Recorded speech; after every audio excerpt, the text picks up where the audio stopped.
Welcome back to the Slide Job Podcast. I am your host, Left Turn Central or Colton Smith, reporting live here from my dad's truck, joined by Brandon Bull Davis, co-host, Brandon Bull Davis, that is, and co-host Ben Miller.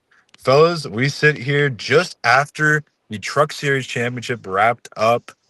Corey Heim, thank God, is the champion. There was Time, time. Prime certainly time, a man. chance for Heim time to lose that with a late race caution that I actually predicted. I've tried to tell you this before, Bull. Basically, we were sitting here and Ben's like 6 laps left in the race. Corey Heim's 3 seconds ahead of it. And I was like, oh, sounds like a good time for a caution. And then next thing I know, it looks like they're restarting. Yeah. But all that aside, I think I speak for everyone when I say we predicted, as my camera is sideways. I don't really know how to fix it. Let me try this. Is this going to work? There we go. We're back to where it needs to be. Yeah, I think we all probably had Heim winning that championship, but if not, you were wrong. So Heim time, the playoff lives another day. And yeah, so we can talk about that a little bit later. But first, I want to ask, how you doing, Bull? Good, man. Just got done taking the kids trick or treating. Got off work, took the kids trick or treating. Now ready to talk some NASCAR. Sounds like a fun time. Yeah, I mean, I'm doing good. Overall, good week. Pretty chill week. Just pretty much just been chilling. Just trying to figure out my next adventure in life. And but other than that, it's been a pretty chill week. But Colton, what about yourself, man? I'm about to throw my phone out the window if it keeps flipping like that. We'll have to figure out. Somebody will have to count how many times I have to flip my phone around. That's great. It's been a day. It's been a day. Going out camping with family can be very stressful. We had some issues and whatnot, so might be the first time I won't say a good day, but it's been a solid week at least. That's all I have to say. It's a great weekend coming up. I'm down here to watch my cousin compete in the state cross country championships, so I'm gonna watch that, and then got some NASCAR to watch. Got some good college football to watch. As I think that's number 3 on the flip counter. But without further ado, we do have a lot to talk about. We're going to talk about the lawsuit. Bull's got a whole paper over there to go through, so I want to let him get to that. We'll also talk about colleague pausing their Xfinity program and adding 2 new drivers. One we talked about on this show, and then we will get into our full championship preview. We each have drivers we're going to talk about and talk about their seasons leading up to this, and then we'll get into who we think is winning the Cup Series championship, and we'll throw in our Xfinity championship predictions as well. But without further ado, Bull, if you're ready, I'll let you take away this lawsuit update as we had a pretty big ruling come out recently. So we have flip number 4. Yeah. So lately, there's been a lot of talk about this lawsuit. So I thought today we could kind of break down where things stand in the lawsuit between 2311 and Front Row Motorsports and NASCAR. So the case matters because this is the potential to reshape how NASCAR operates financially and structurally moving forward. The outcome could impact team stability, competitive balance, and long-term business model of the sport. So let's take a look at how we got here, what happened so far, and where we sit today.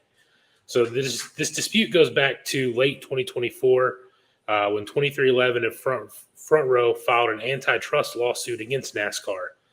The teams argue that NASCAR operates as a monopoly, controlling nearly every aspect of the sport while limiting team revenue and long-term security.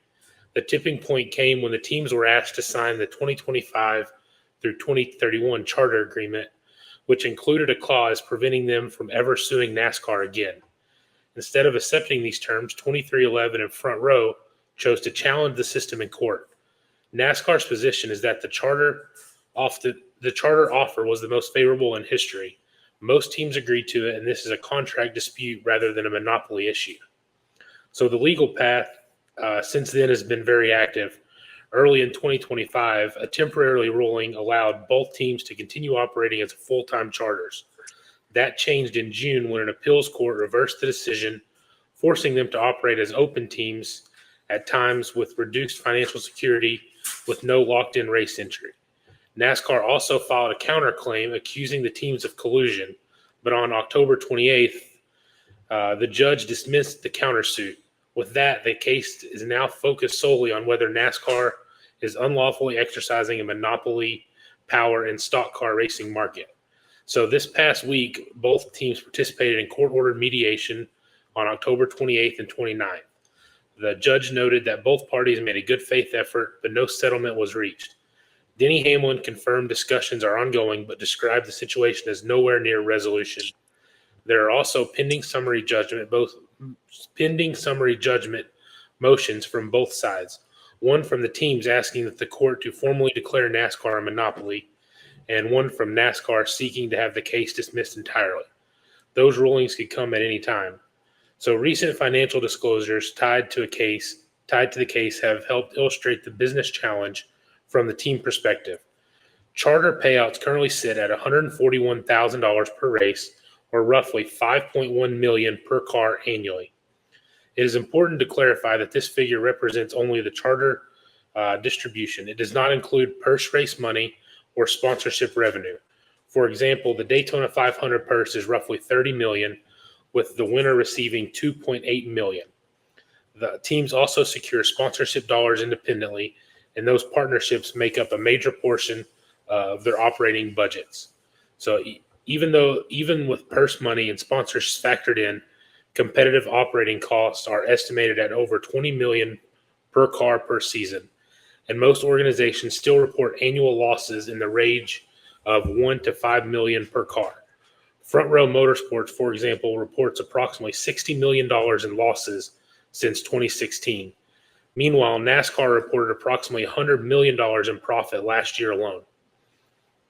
Despite these financial challenges, both 23XI and Front Row purchased former Stewart-Haas racing charters this year for roughly $28 to $29 million, signaling long-term commitment to the sport and confidence that the structure can improve.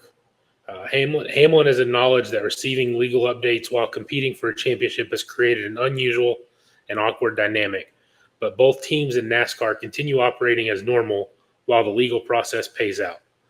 Looking ahead, the trial is scheduled to begin December 1st, 2025 in Charlotte. Possible outcomes include a negotiated settlement before trial, court-mandated changes to NASCAR's business structure, permanent charter recognition with improved revenue distribution for teams, or a judgment in NASCAR's favor, which could strain teams' finances and potentially lead to consolidation or ownership changes in the coming years. At this moment, there is no breakthrough, but the stakes are significant, and the next few weeks will be important. Whether through the legal rulings or renewed negotiation, clarity is coming. So I know that was kind of a lot. If Bob Pockris has actually been the one that I've been kind of following for all the news, him and Jeff Gluck. So kind of been reading through all that and kind of summarizing, because I know we've kind of talked about it a lot, but I didn't really understand till recently kind of what all was even going on. So the last couple of days I've been kind of going through researching and kind of figuring out what's even going on. And then this past week, the finance documents got released, and that's what really got me interested in kind of trying to figure out what all was even going on. So I know I've kind of been talking a lot. Colton, Ben, what do you think? Yeah, I mean, you summed it up really well, and you pretty well, gave where we're at right now. I would say one thing I'll add is I know there was a lot of tension or a lot of kind of rumors that NASCAR was going to aggressively try to get a settlement, as I flip for the 11th time. But because of that state of the sport briefing that we'll probably talk about in the next episode, but the state of the sport briefing that they had today, a lot of people thought there would be a settlement come out today, so they didn't have to mention it. I'm not sure if they mentioned that yet. As I told you, I had a crazy day leading up to this point, so I haven't been able to look at that yet. But that was a big rumor, and then a lot of people just think they're going to aggressively try to get a settlement before court, because we've already seen the reaction to what little information has come out from NASCAR, and we'll just get even more once that court date gets started. So yeah, it's it's a lot. It's a lot, and you did a great job of summarizing it. But I mean, all we can do is just kind of see what comes out next. I have a feeling once the offseason comes around, what else are people going to have to cover and talk about but this lawsuit? And I think that's when we maybe find more stuff out about it. Maybe Denny drops some more stuff. According to Denny, they're not close to a settlement. Obviously, Denny's going to say that, but yeah, I think that's really it. Just kind of sit our hands and just see what happens next. I think Monday the talk will be around the championship race. Yeah. But after Monday, I think this is going to become front and center for everybody in NASCAR. This is going to be the only thing people are talking about.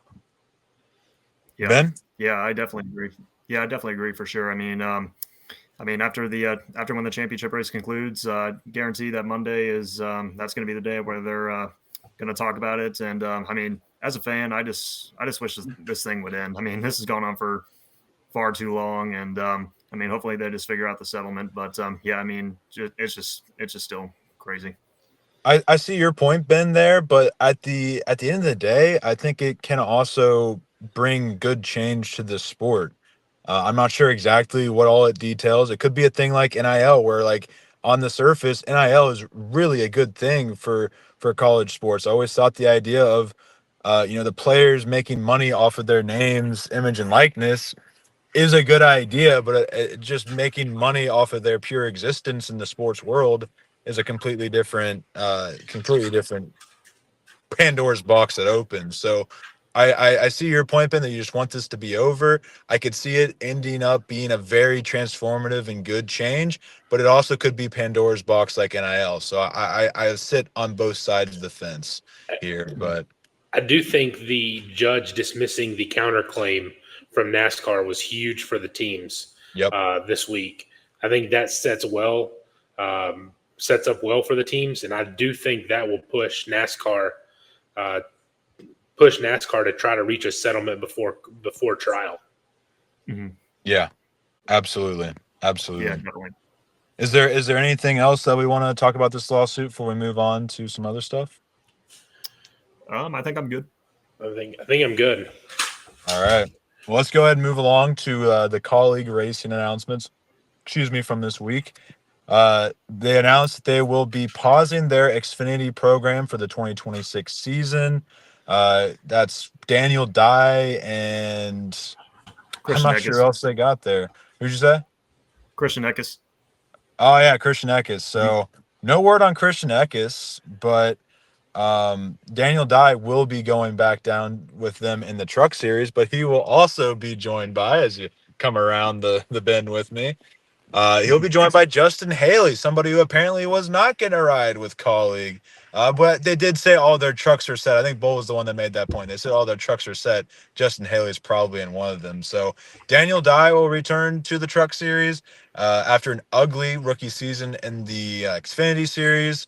And not that he was any good in the truck series, though, because he had an average finish of 18.2 in 2 seasons in the Xfinity series. He'll be 22 next season, though. So long as Daddy keeps paying the bills, he'll have plenty of time to figure that out. And then Justin Haley returns to the Truck Series full time for the first time since 2018. He was 19 at that time, and unlike Daniel Dye, he actually has talent. So he was able to get 3 wins, 9 top fives, and 18 top tens. If you ask me, Justin Haley is immediately a championship favorite, if not the championship favorite for next season. And I think he will be an absolutely huge cornerstone for this Dodge program as they raise into the Xfinity Series and eventually the Cup Series. I think him and Butterbean McQueen will be an absolute dynamic duo there in the trucks and Xfinity, assuming they get good trucks and Xfinity cars, of course. And I think that's a really good 1-2 punch to build on with this new program.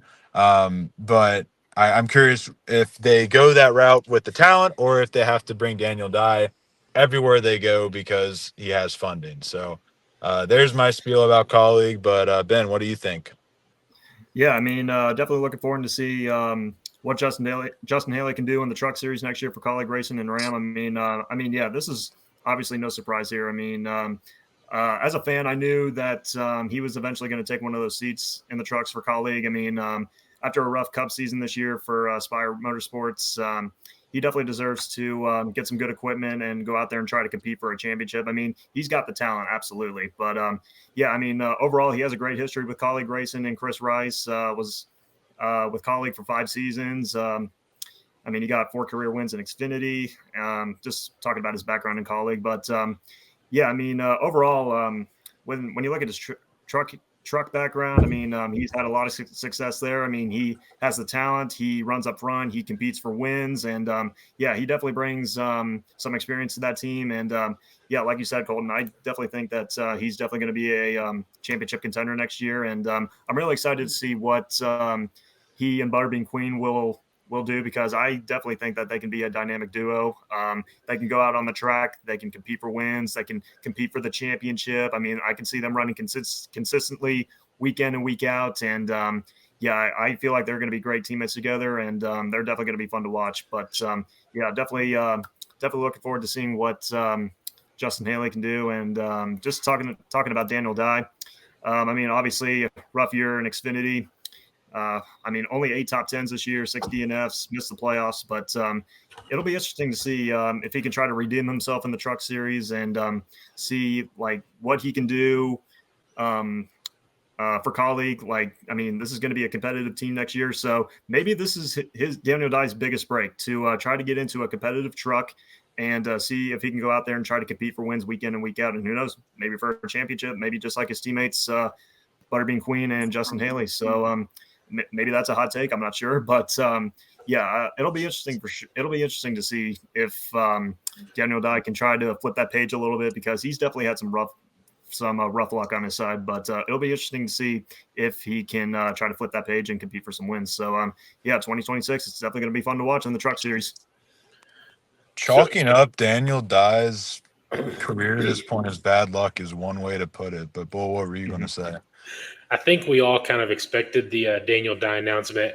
I mean, the announcement was made at his dad's dealership. Right. So I think that was kind of obvious. And then like you said, we mentioned a week or two ago about Justin Haley potentially returning back to Colleague, and all the trucks being taken. But I'm trying to remember exactly. I think it was a fly the flag we had when this first got announced. I think you proposed that would they compete for a championship in the next 5 years? I think they're going for it right off the bat. With these first drivers that they got Butterbean Queen, Daniel Dye, Justin Haley. We've seen 2 of their success. Daniel Dye, as we've discussed, has not had the best of luck or talent, however you want to put it. That's what I call it. But we've seen Butterbean. We've seen what he can do. We've seen what Justin Haley can do. And the good thing is Dodge only has the one team to focus on. All their research, all their money, all their efforts can go into the one team, into the one series. So I'm looking for Dodge to compete next year, potentially throw their ring in the hat, throw some upsets. The ring in the hat, huh? All right. Well, I think we got everything on colleague there. So I will shout out the old Justin Haley 24 truck back in. It's old now. I used to rock that in NASCAR heat all the time. I love that truck. There's a federal FOE. I'm not sure what it stood for, some of Eagles or something like that. But yeah, love that truck. But without further ado, transitioning from Justin Haley's truck in 2018 to our NASCAR Championship talk, we got Chase Briscoe, Kyle Larson, William Byron, and Denny Hamlin all competing for a championship. And we got all of us have recaps on them. I'll go ahead and start with Kyle Larson. If we want to go in numerical order, then that would be Denny Hamlin, Chase Briscoe, and then William Byron to wrap things up. Once we do that, we'll go into our Xfinity Championship picks. I'm not sure we'll have to do too much explaining on our picks in that series. And then we'll circle back to the Cup Series and give our predictions on how that race will go, who we got winning the championship. So like I said, I'll start with Kyle Larson, who is in his 11th full-time season. He missed a season there. I'm not sure what happened there in 2020. His fifth with Hendrick Motorsports, and third Final Four, all three of those being with Hendrick Motorsports. This season, he has 3 wins at Homestead, Bristol, and Kansas, all in the regular season. 14 top fives. It's good enough for second in the Cup Series. 21 top tens, also second in the Cup Series, and then an average finish of 13.5. Hold on, let me flip real quick. And then we got no wins in the playoffs was a point I wanted to make. Has been fast, has finished second, but has not gotten into victory lane since the playoffs has started. That'll probably have to change if he wants to win a championship. But I will mention, starting in the second round, he has finished in the top 10, 5 out of the 6 races. I believe Talladega was his one exception to that. Yes, it was, because when he ran out of fuel. So that is Kyle Larson. That's what his season has been like to this point. And now he has to go for a championship at Phoenix. But Bull, tell us about Denny Hamlin and how his season's been. So Denny Hamlin, driver of the number 11 Toyota for Joe Gibbs Racing, has raced in 34 races this year, total of 10 wins, 14 top fives, and 17 top tens. He also had 4 DNFs on the season. He did not participate in the Mexico City race due to the birth of his daughter. 6 wins on the season at Martinsville, Darlington, Michigan, Dover, Gateway, and most recently at Las Vegas. He has led a total of 816 laps this year. He's had a couple monster showings this year at Martinsville. He led 274 of the last 275 laps.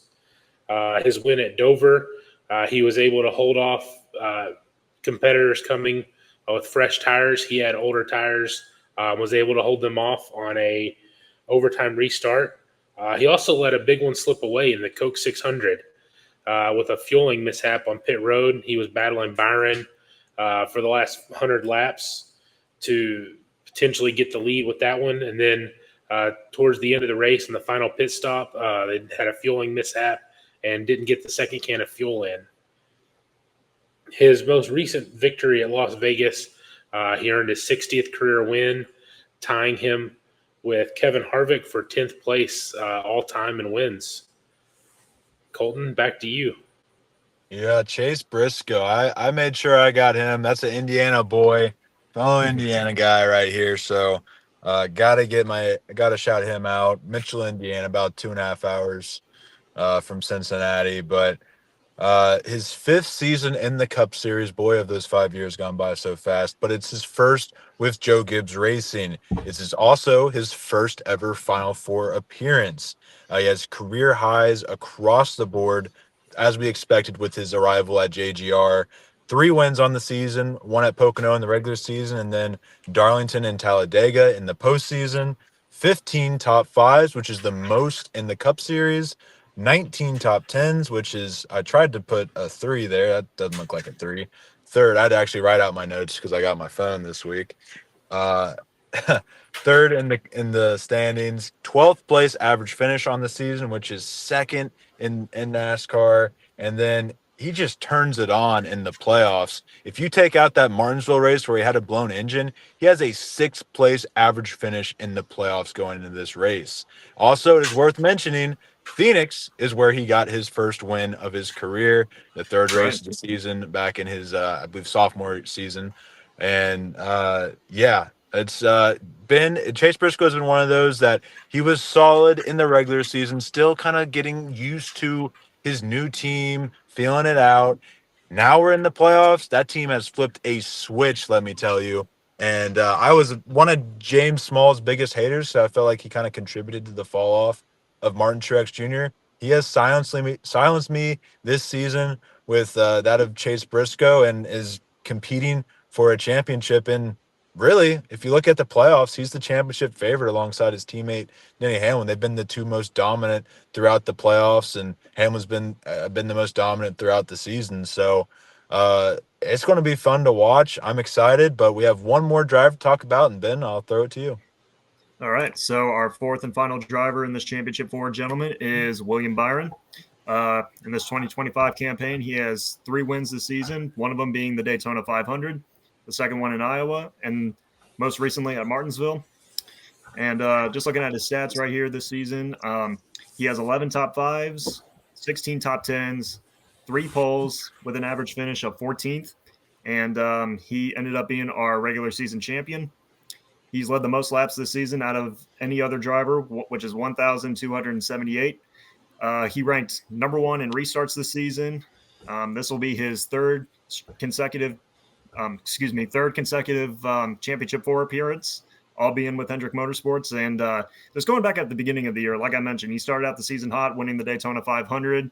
But ever since that, he's shown up to the track with good speed, and he's been very consistent, putting together consistent results, looking like he was an early championship threat. But, then he ran into a summer slump, and he wasn't getting the results like we saw at the beginning of the year. I mean, he continued to show up with great speed, but like I mentioned, just not getting the results. But he got some momentum going towards the end of the regular season, winning at Iowa, like I mentioned, which he dominated that race, leading over 140 laps. And getting into the playoffs, I mean, he had a rough start to the playoffs. I mean, in the round of 16, he just did not show any speed whatsoever. But as we got into the round of 12, he finished third at Loudon and finished ninth in Kansas. So he was starting to catch that rhythm a little bit. And I mean, just going into the round of 8, I mean, this has been his best round, hands down. I mean, he showed great speed at Las Vegas, leading 55 laps. But, I mean, he could have potentially won that race or potentially get a top 5. But we all know the business for Ty Dillon with the pit road incident. But he was in position to win at Talladega before getting spun in the tri-oval by Carson Hocevar. No surprise there. But during that time, he lost a lot of points, and which left him no choice but to go out and be in a must-win situation at Martinsville. And he did indeed do that. I mean, after losing all those points, like I mentioned, he was motivated to go into Martinsville. I mean, this was his last chance to go out and prove why he is a Championship 4 contender. And he absolutely dominated Martinsville, leading 304 laps and punching his ticket to Phoenix for the 3rd consecutive year. But yeah, I definitely like the momentum this 24 car is on right now. I mean, they're showing up with really, really fast race cars. And I mean, when it comes crunch time, Byron and the 24 group, they wake up, and yeah, I definitely like their momentum right now as we battle for a championship on Sunday. And, he's ran into some bad luck this year. I forgot to mention this. We've seen him dominate these races, leading over 200 laps at Darlington. He dominated the Coke 600, didn't get the win. So, yeah, he definitely had a lot of wins slip away from him this year. But when it comes Sunday, I definitely like the 24 cars' chances. So it's definitely going to be fun to watch for sure. All right. So that's setting the stage for the championship. No Penske drivers this year. The Penske reign is over. For the first time in 3 years, a Penske driver will not win the championship. It'll either be a Joe Gibbs Racing or Hendrick Motorsports driver. This could also be the final year of the Final Four. It seems very, very likely. I mean, at least in this context, there's a rumored Final Four that goes over the course of a couple races, which I'm fine with. But unlike the Xfinity and Truck Series, where it's a pretty consensus, this is who should win the championship, I feel like you can make a case for any of these guys. Larson it doesn't have the best average finish, but he's been finishing he's been in the top 10 more than half the races this season by far. And William Byron, you mentioned, won the Daytona 500, had one of the best rounds of his career last round, and additionally has been a regular season champion, and or at least he was up there. I don't know if he finished up there, but he was led the regular season points for the majority of the season. So and then you also have Denny Hamlin, who has the most wins out of these guys. He's been the dominant figure. He can get it done at Phoenix. And then Chase Briscoe, you have the guy who just flipped the switch in the playoffs. So I don't think there's a dissatisfying champion this year, right? So No. that is one good thing, because we've had that a couple years in the past. But let's go ahead and talk about the Xfinity Series real quick. Let's just get that out of the way, and then we can get into our setting the stage for Phoenix. There, we've set the stage. We'll finish the job. I'm just going to say Connor Zilic. I think if anybody has followed an inkling of Xfinity, they know Connor Zilic should be the champion. Although, who knows? He's still somewhat. I mean, he's figured it out on ovals, I would say, but you never know what can happen. I believe Allgaier is still in the championship, right? Or I Yeah, should have looked he up is. the final four for that. He's usually pretty Yep. good at Phoenix, so I don't think you can count him out. But if Ben, do you happen to have the final four for tomorrow? Yeah. So it's Connor Zillage, Jesse Love, Justin Allgaier, and not Travis Quaffle, Carson Quaffle. Carson Quaffle, yep. Yep.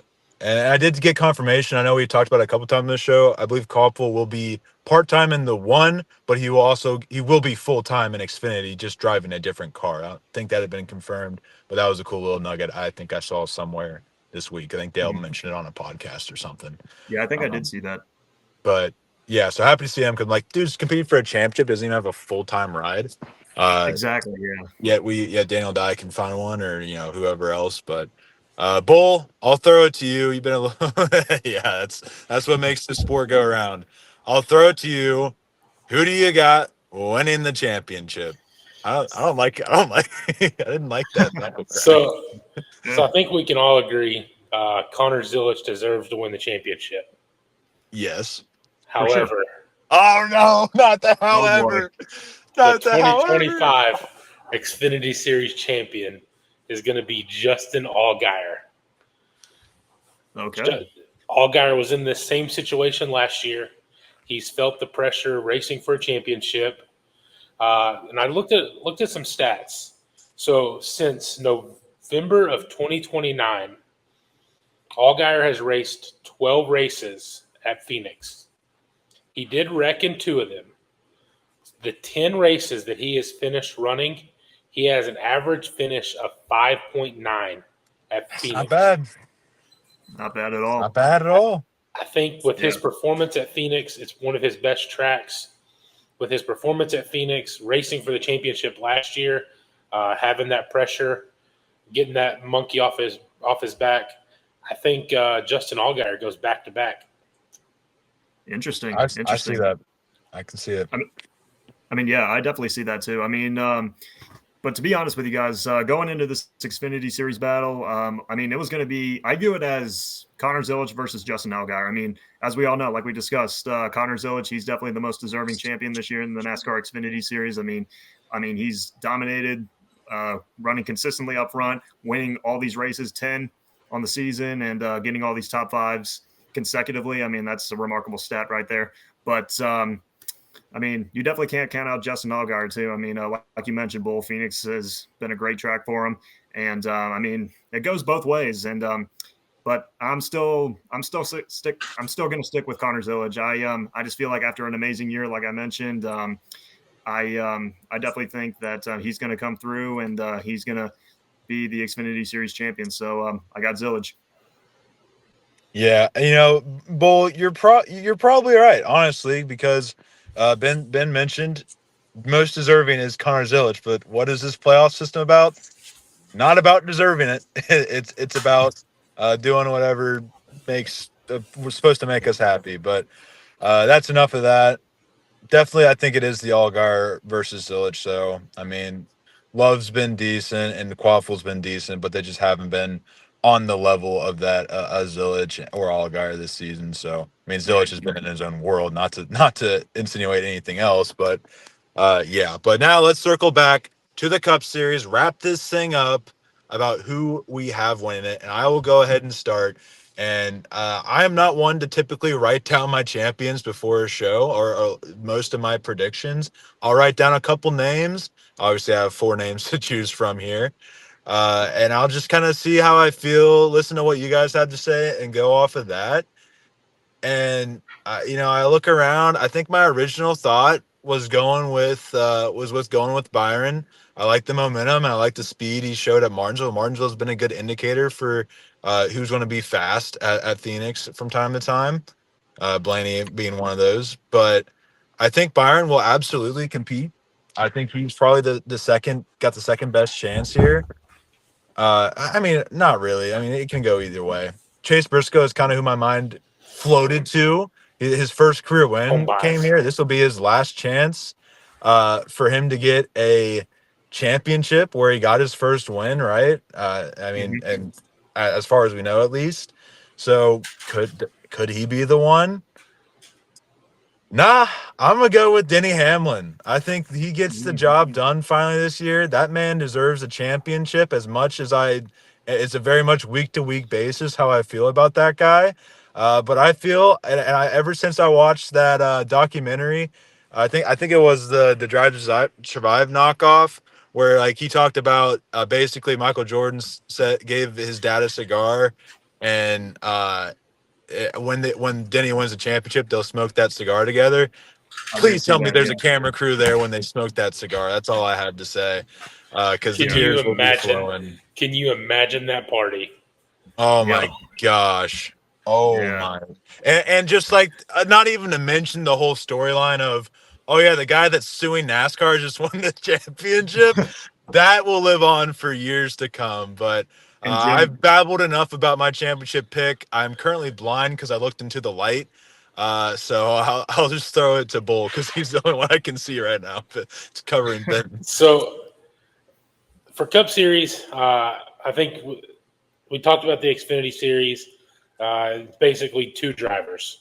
We all agree it's basically two drivers. It's down to, but for the Cup Series, I think it's wide open. Absolutely.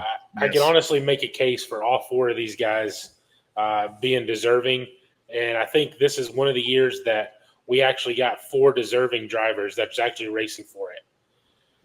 But I'm going with Colton, and number 11, Denny Hamlin, is winning the championship this year.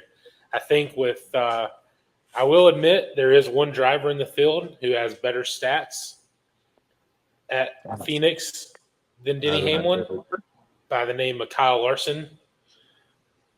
But with all the emotion that's going on, Denny's racing for his dad this week. He come out and said that he knows this is going to be the last time his dad gets to see him race for a championship. I didn't even think about that part. I didn't even think about that either. Yeah. I think that coming in with emotion, he got the win at Las Vegas, so he's had 2 extra weeks to prepare for Phoenix. That he didn't have to worry about Martinsville or Talladega, and could spend extra time preparing for Phoenix. So I think all that, and like you mentioned, how ironic would it be that he wins the championship on Sunday and sits across from NASCAR on Tuesday in court. So I'm going with number 11 and Denny Hamlin.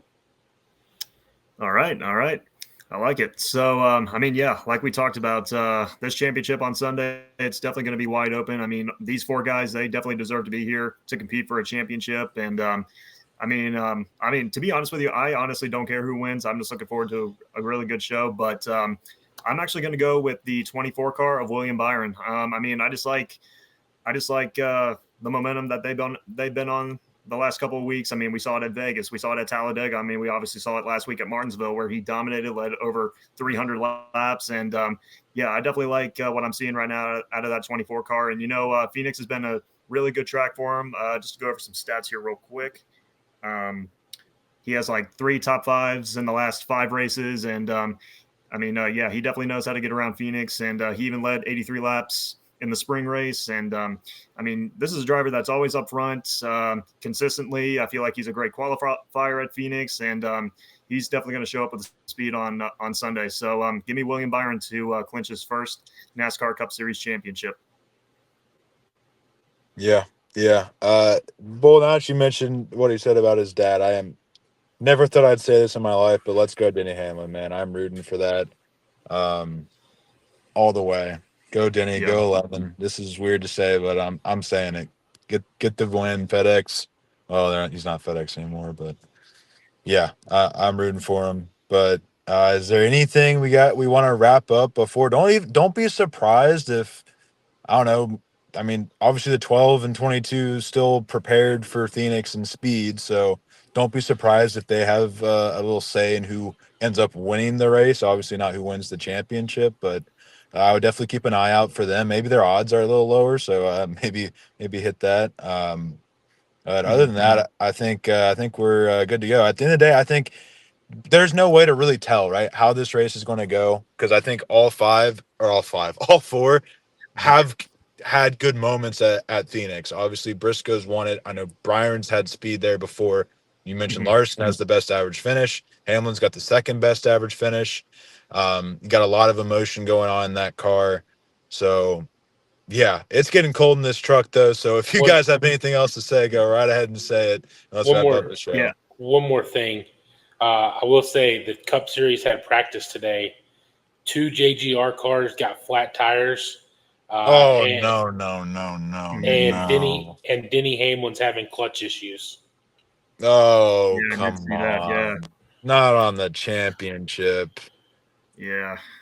I mean, I'm not losing any sleep if any of these guys win, but I want Denny to win. He's earned it, man. If he doesn't, like, I hope he ends up getting one because he deserves one. But like, if he doesn't, he is the greatest driver. As a Carl Edwards fan, he's the greatest driver to ever not win a championship, and there's no real debate. I don't know if you've ever listened to the Denny Hamlin podcast. At the beginning of it, they say there's 2 trophies that you don't have on your shelf: a most popular driver and a championship. He's getting a popular driver. He's in the top 5 for popular driver this year so far, and he's racing for a championship on Sunday. Yeah, great stuff right there. But absolutely, yes, I'm Ben. Yeah. So I found a couple of key storylines for 2 out of our 4 playoff drivers, or championship 4 drivers, I should say. So if Denny Hamlin were to win the championship at 44 years old, he's looking to become the oldest champion since Bobby Allison in 1983. And for the other one, William Byron, he's looking to become the first driver to start out the year winning the Daytona 500 and ending the year winning the championship since 2013. The last driver to do that was old 7-time Jimmy Johnson. There it is.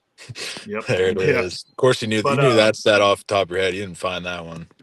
Oh no! Oh yeah! Yep, it's all up there. But just a quick comment on Denny Hamlin, real quick. I mean, I think you guys said it best. I mean, even though I picked Byron, I'm definitely going to be pulling for him to win this championship. Though, I mean, with everything that's been going on with his dad, and with that documentary that we talked about with the cigar. I mean, if he ever wins the championship, him and his dad were going to smoke that. So, I mean, if that actually comes true on Sunday, that'd be really cool to see. So, as a racing fan, I'm definitely pulling for Denny Hamlin and see if he can finally pull it out. I mean, this is a guy, he's been in the sport for a long time, like 20 years. As long as we've been around. Yeah. And, it would definitely be cool to see him go out with the championship. And, I mean, he's getting to the end of his career. And, it would be cool to see him finally break through to get that elusive first championship. But, it would be cool to see him celebrate with his dad with everything that's been going on. So it'll be really cool for sure. Absolutely. Bull, you got anything? I'm good. I think ready to go to bed. I got to be up at 4 a.m. and head back to work. All right. I think it's officially down to about 50 degrees in this car, so I'm starting to shiver a bit. Let's go ahead and get out of here. Thank you all for watching. Be sure to hit that subscribe button if y'all enjoyed. Comment down below your guys' thoughts. Who do you got winning the championship on Sunday?